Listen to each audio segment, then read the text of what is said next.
Hi everyone, my name is Nadia Guerrero and today I'll be presenting on Crohn's disease. So a few of the characteristics of Crohn's disease. Crohn's disease is systematic, meaning that it's not only organ specific, it not only affects the intestines, but it also has extraintestinal complications, like for example affecting the skins, the eyes, or the mouth. It's also an inflammatory bowel disease, meaning that it's chronic, immune mediated, and it causes inflammation in the GI tract. It's also progressive and destructive, meaning that if untreated, it can lead to serious complications. And we have 5 types of Crohn disease. They're characterized by their location in the intestines or the colon.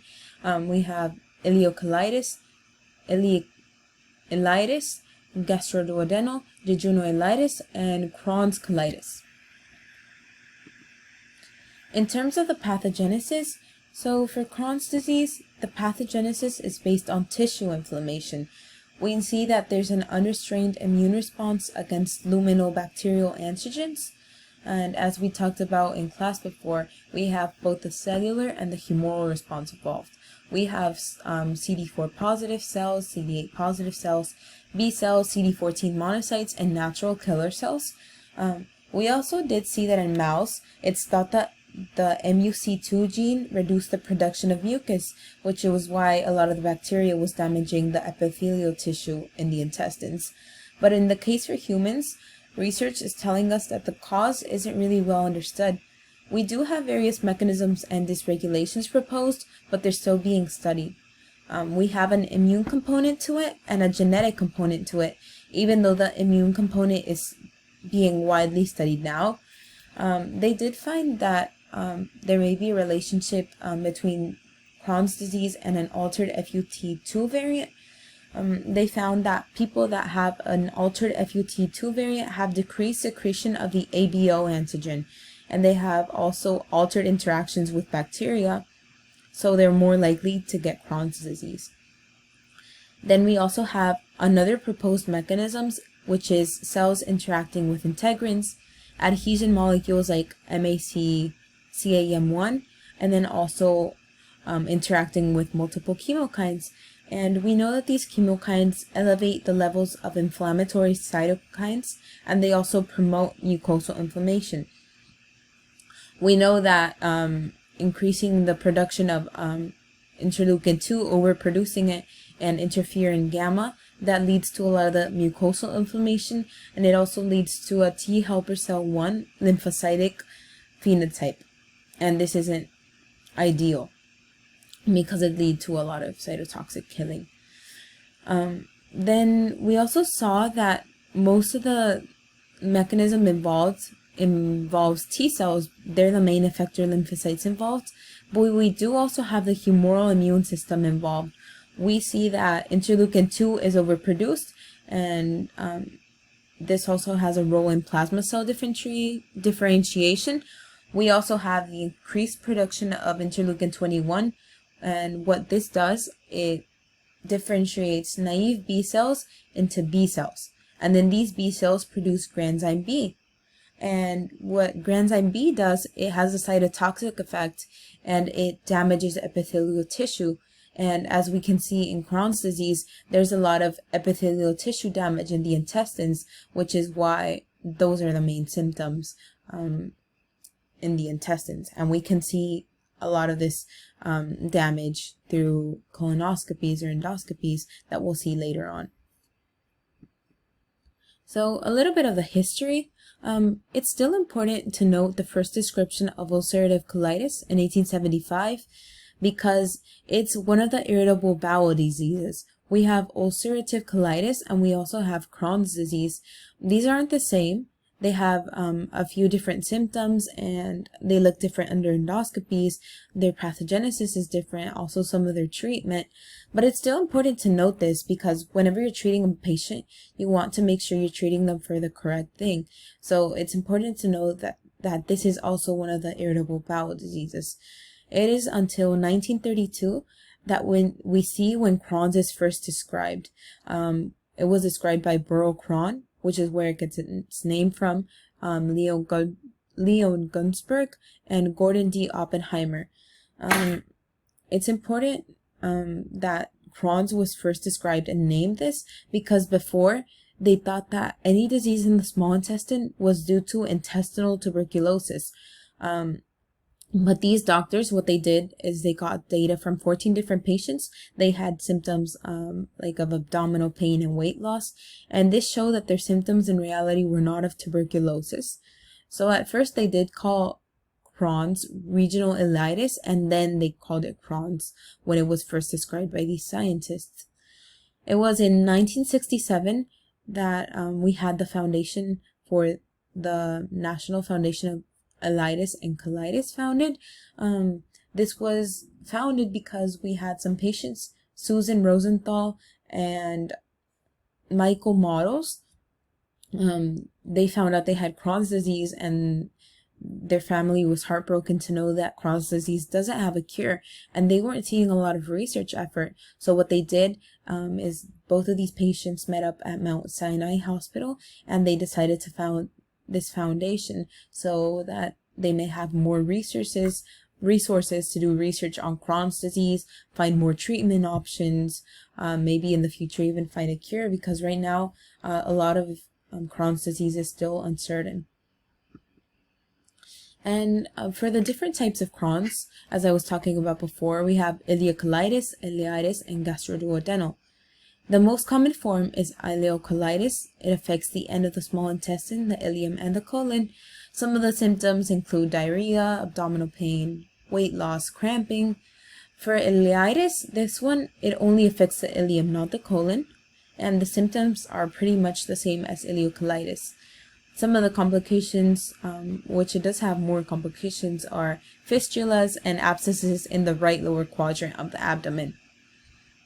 We also have gastroduodenal Crohn's disease. This one affects only the stomach and the duodenum. Some of the symptoms include nausea, vomiting, weight loss, loss of appetite, and here in these images above we can see the areas highlighted in red that tells us exactly where the ileum is located, the stomach, duodenum. So that gives us a better picture of it. We also have jejunoileitis and Crohn's granulomatous colitis. Jejunoileitis, it affects the patchy areas of inflammation in the jejunum. In class we talked about it, how we have Peyer's patches, and these are microenvironments for T cells and a lot of the immune response. So this is an area where Crohn's disease is manifested. Some of the symptoms include mild to intense abdominal pain, diarrhea, fistulas, cramps. We also have our last type, Crohn's colitis. This one's affecting only the colon, and since it only affects the colon, it's going to have more colon associated symptoms like the rectal bleeding or the anal disease, abscesses, fistulas, ulcers, and this one also has the systematic symptoms such as the skin lesions or joint pain. So that differentiates it a bit from the other types of Crohn's. In terms of the symptoms, here's a little overview. It's a little bit easier to present the information in terms of the GI tract and then what the complications are, and then so we can also see the systemic symptoms. So for the GI tract, as I already mentioned, it's a lot of diarrhea or abdominal cramping and pain. You can also have a lot of constipation, which in turn can lead to bowel obstruction, which could even potentially lead to surgery. A lot of the complications, there's some minor ones like loss of appetite, weight loss, and fatigue, but we have the most serious ones like fissures or fistulas, stricture, which is like a narrowing of the intestines. And then we can also see that Crohn's disease does affect children, in fact. For them, it's delayed growth and development. Even though it's less common in them and more common in adults, it's still important to note that children can get Crohn's disease. In terms of the systemic symptoms, as I said before, you have symptoms for the mouth sores. You can also have redness in the eyes, changes in your vision, painful joints, skin complications. I also read that it could even lead to osteoporosis. So those are some of the systemic symptoms. And here in the picture, we can see the differentiation between a normal intestine, Crohn's disease and ulcerative colitis. So for the normal intestine, we don't have this cobblestoning, but for Crohn's disease, we do have that, which is like the notable, it looks like cobblestones. That's what we see mostly in Crohn's disease. For ulcerative colitis, we have more of ulcers. And then you can also see that in Crohn's disease, you have more of a thickened wall, and you don't have that in ulcerative colitis. So it's very imperative that you use a endoscopy and a colonoscopy to differentiate between these, not merely on symptoms, but you do need a way to diagnose these. As I said before, you don't have a single test to confirm Crohn's. Sometimes we have to do multiple of these tests. We have a colonoscopy, an upper endoscopy. You can also do biopsies or chromoendoscopies by injecting blue liquid dyes. There's also the chance of swallowing small pill-sized cameras. And then how would we be able to tell if Crohn's is an endoscopy? We have to see if we have some of that cobblestone mucosa and any ulcers visible. So here in this endoscopy picture, we do see some of these ulcers present. And in this image, we also see that it's good to look for any fistulas or any thickening of the colon wall. In terms of treatment, there is no cure for Crohn's or a single treatment. Most of these treatments are done in the goal to decrease inflammation, prevent any flare-ups, and so they can remain in remission.